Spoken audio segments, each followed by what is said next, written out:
All right, it's about 1:01, so I'm going to go ahead and get started to be respectful of everybody's time. Good afternoon. My name is Wood Hudson, and thank you for joining us today on this TAM webinar. Today I'm going to be highlighting what's new with the Tier 2 group TAM plan draft. Since the last time we met way back in the end of 2021, we've been hard at work reviewing data and drafting a new 4-year TAM plan. Before I get too far into it, I wanted to let folks know that we are recording this meeting and that I've placed links in the chat to some of the resources that I'm going to be referring to throughout today's presentation. I will ask people to hold questions until the end or use the chat function. We have some staff on today that will be assisting with checking on the chat and monitoring the chat.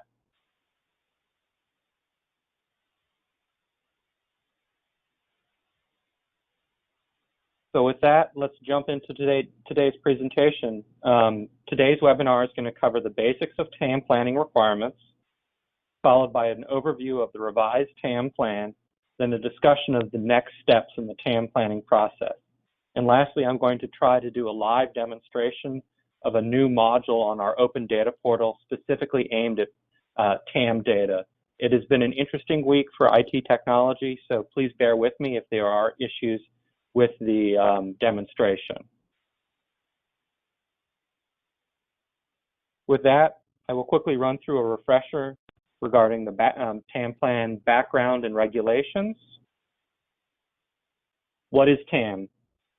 Transit asset management is a strategic and systematic practice of procuring, operating, inspecting, maintaining, rehabilitating, and replacing transit capital assets to manage their performance, risk, and cost over the life cycle for the purposes of providing safe, cost-effective, and reliable public transportation.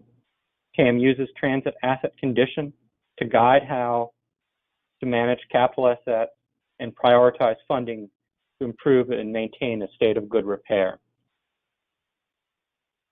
Background, on July 26, 2016, FTA published their final TAM rule, which set the course for the development of the first TAM plans.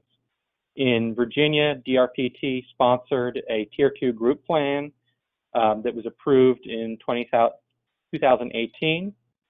FTA requires the TAM plans be fully updated in their entirety at least once every 4 years, and thus why we're doing an update at this point in time. In 2020, the 2018 group TAM plan was amended to add some additional agencies that did not reset the clock on our 4-year update. Therefore, the updated plan needs to be in place and signed off by all participants by October 1, 2022. And a refresher regarding the requirements in terms of participation in the TAM plan. All 5311 agencies must participate in a group TAM plan. 5307 funded agencies meeting the Tier 2 criteria, meaning those that operate fewer than 100 vehicles in peak service, may develop their own TAM plan or opt in and participate in the group plan. In Virginia, all eligible 5307 agencies have opted in to the group plan. In addition to opting in, all agencies must designate an accountable executive who will sign off on the final TAM plan. In most cases, this will be the same person who signed the opt-in letters back in January of 2022. If there have been changes at your agency in terms of who your designated accountable executive should be, please get in touch with me via email or your program manager at DRPT so we can update our records before we send out the sign-off letters. The contents of a TAM plan are generally dictated by code and FTA guidance.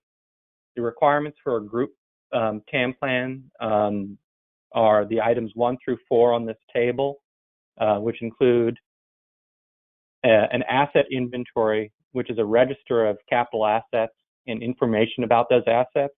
This is why we use Trans-Am in the Commonwealth to track those assets. It also includes a condition assessment, which is a rating of the asset's physical state. This is those Trans Am updates that we do biannually regarding age and mileage, and then also the combination of the annual high-level self-assessments of your facilities, and then the every 4-year detailed assessments of your facilities. Plan also includes stipulations of decision support tools, which in Virginia include things like the merit process for prioritizing the funding of transit projects, and TDPs and TSPs for outlaying future plans for transit, SGR, and then finally capital budgets. Also, prioritization is an important aspect of TAM. Some of the tools that we use to inform prioritization include merit, TDPs, TSPs, along with a newer tool for DRPT, which is the Open Data Portal, which is kind of the front-facing resource for understanding prioritization of assets.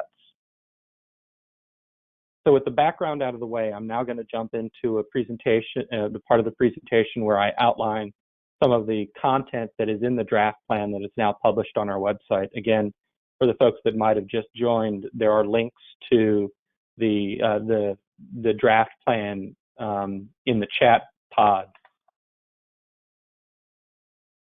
So the purpose, like all good plans, needs to have a purpose. The purpose of the statewide group plan in this case is to aid DRPT and the participating transit agencies in achieving and maintaining a state of good repair for their public transportation assets that are operated within the Commonwealth. SGR, in terms of TAM, is defined as the condition in which a capital asset is able to operate at a full level of performance, and it means the asset is able to perform its designated function, does not present a known or an unacceptable safety risk, and its life cycle investment have been met or recovered. An overview of the plan: there are 33 participating agencies in the group plan. New this year, we are detailing the opt-in, opt-out mechanisms for agencies to join the plan or exit the plan if there is a need to do so. We've also detailed the plan update schedule. This includes the TAM reporting cycle, Trans Am reporting cycle, annual data review and target setting and reporting that data to the NTD, and then the fact that these plans need to be revised on a 4-year cycle. So roles and responsibilities for the new TAM plan: agencies report accurate and timely data to the Trans Am database, and also make timely reports to NTD if you are a direct reporter, making those reports yourself. If you are one of the 5311 agencies, making timely reports to DRPT so we can put those into the NTD system. Using the TAM plan to inform your SGR needs, signing off on the group plan, and conducting the high-level annual self-assessment of your facilities. DRPT will continue to maintain the group plan, set and report annual performance targets, share data with the transit agencies and the metropolitan planning organizations where appropriate, and facilitate detailed 4-year facility assessments. A note about TAM is that it uses what is known as the useful life benchmark based on asset class. This is slightly different than the useful life, which is what most agencies are used to seeing. The useful life is what is used to prioritize assets for the merit capital project. This table, which is also included in the plan, crosswalks the asset subtypes with the particular useful life benchmark and asset classes, which are used in TAM. Essentially, useful life benchmarks are the maximum expected age of a vehicle, where the useful life standards are the age at which a vehicle becomes eligible for replacement. So it's just an important difference to note with TAM planning is it's not on the younger side, it's on the older side of a vehicle's lifespan that is used to set performance targets when it comes to TAM planning. On the facility side, a different scale is used. This is known as the term scale. This is used to assess the condition of physical facilities, and it's a scale that combines condition of various building elements into a single rating. Ratings that fall below 3.0 are the drivers behind TAM facility performance targets, which I'll get to a little later in the slide deck. Then a little detail about the asset inventory included with the TAM plan.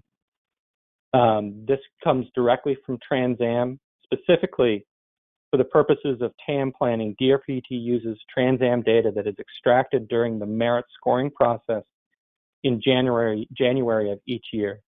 For this draft plan, the numbers of vehicles in each asset class are highlighted on the screen. Detailed asset inventories for each agency can be found in the plan appendices and on the new DRPT Open Data Portal. Condition assessment is tracked in TransAm through the lifecycle action updates, which are required to be at least biannual for vehicle age and mileage. Note, for TAM, only vehicle age is used for the performance measures that are set in the TAM plan. Vehicle condition summary. So this is also included in the plan, and this is a snapshot in terms of the asset classes and the condition based on the useful life benchmark in years. You can see the number of vehicles in service in each class, the number of vehicles beyond the ULB, and then the percent. And these numbers are what we use to drive the setting of performance targets. Facilities has a similar reporting rubric. The asset classes broken down by the various facility types, the number of those assets, and then the facility condition of those assets and those of the facilities that exceed that 3.0 scale, 3.0 benchmark on the term scale, excuse me.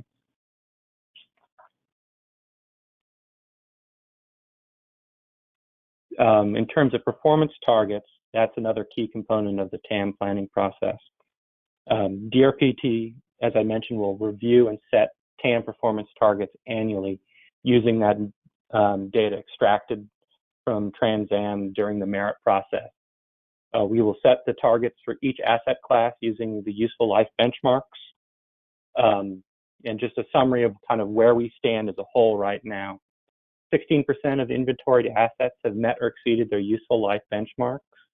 Asset inventories for this plan include over 1,300 revenue vehicles, of which 14% have met or exceeded their useful life benchmarks. 167 service vehicles and other equipment such as tractors, zero-turn mowers, or wreckers, of which 40% have met or exceeded their ULB. And 49 facilities, including 7 passenger facilities. Of these facilities, only 2 fall below a 3.0 on the term scale. And what that all means is that when it comes to TAM, we end up setting these performance targets, and this is what the targets for this year look like.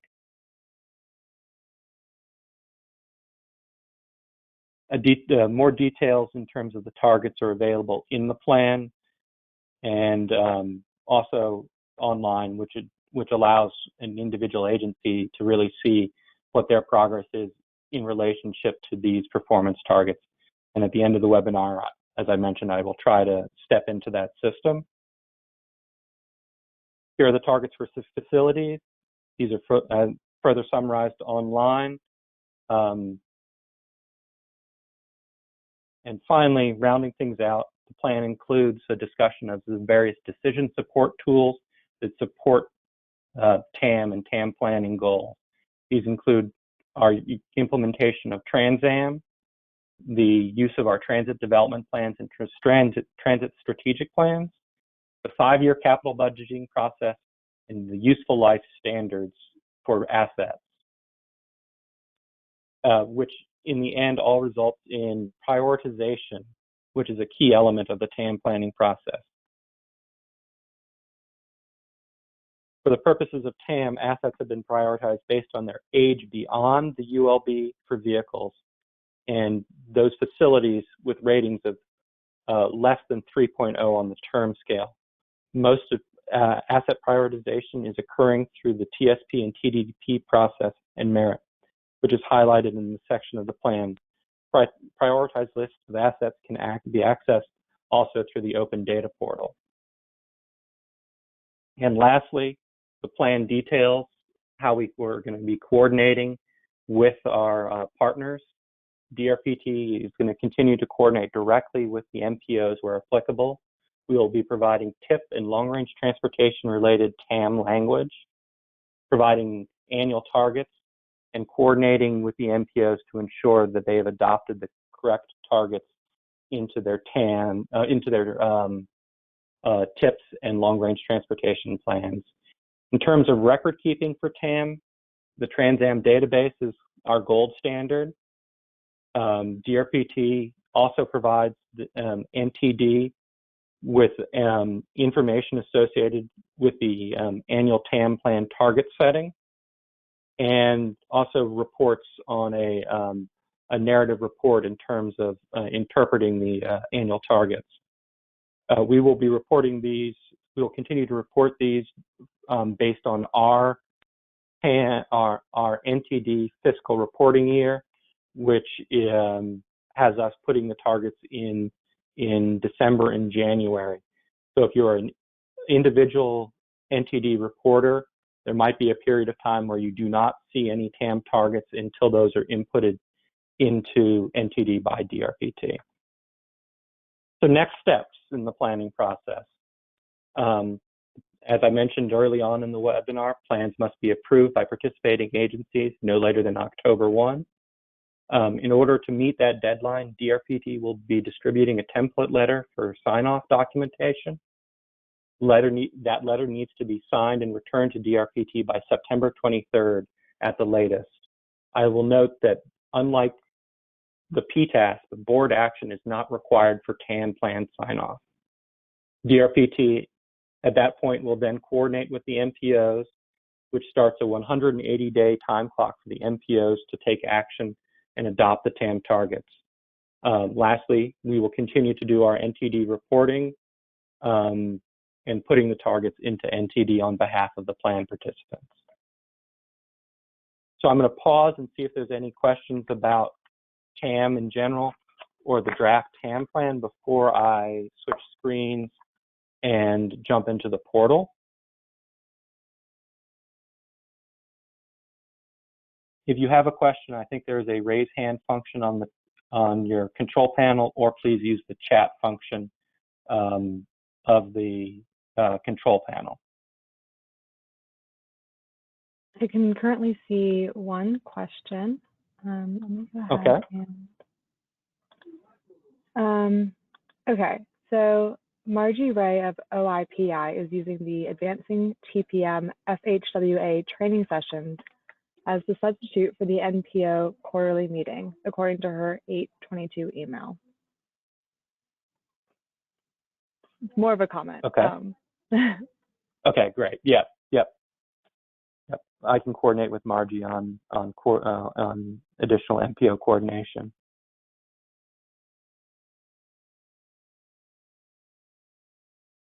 There are no hands raised at this time. Seeing no hands raised, I will switch my screen and preview the open data portal.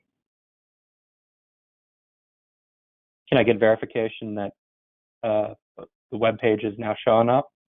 Yes. All right.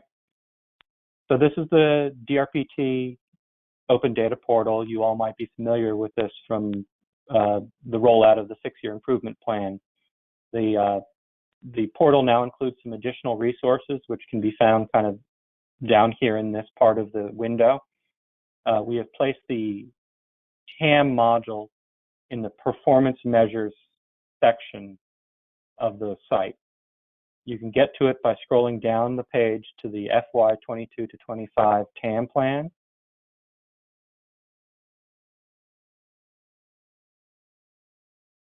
This will fire up the TAM plan page. This is the kind of entry point into the TAM data. This page includes a list of the performance targets for TAM and presents a summary and aggregate of the asset classes, the number of vehicles in service, the number of vehicles beyond their useful life, the percent, and then showing the targets that have been set for this year. One of the nice things about this platform is it does allow viewers to download the data if you need it for your own individual planning purposes. This further goes into the facility performance targets, and then there are sublinks here that take you to each key section of the performance measures for TAM.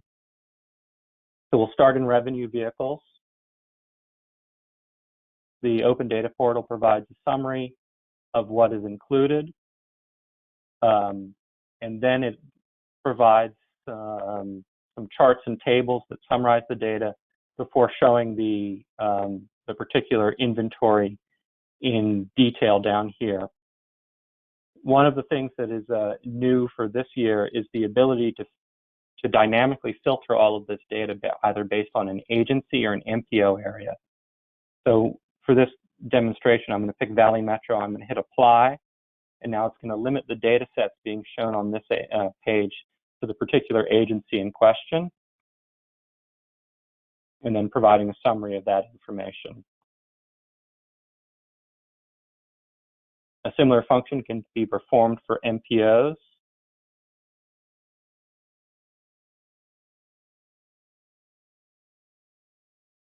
Which will then filter the data for a particular MPO area. For example, this is the Charlottesville Albemarle MPO. The data for CAT and JAUNT is being made available in the data tables now.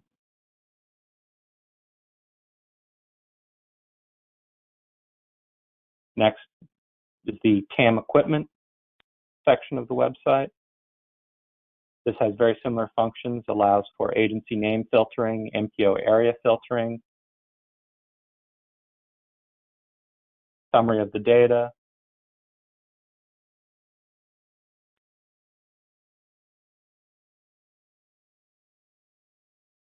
and lastly, facilities. And the facilities page includes the addition of a map that highlights the location of the facilities, and when zoomed in will provide information regarding the most recent detailed facility review term rating.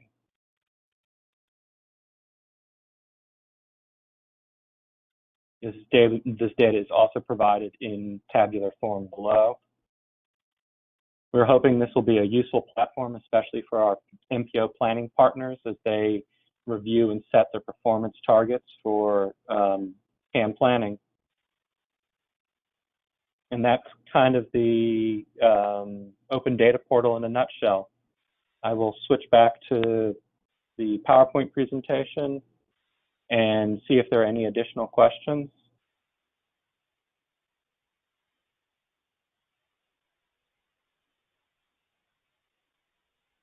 There are no answers at this time. Does not look like there are any additional questions. If people do have individual questions regarding TAM or performance measures or anything like that, my information is on the screen. You can either reach out directly to me or reach out to your program manager who can put you in contact with me. I appreciate everybody's time. Thank you for joining today's call. We will be following up with a post-webinar email that will include links to the plan, links to the Open Data Portal, and a template letter for signing off on the TAM plan. Thank you, everybody. Have a good day.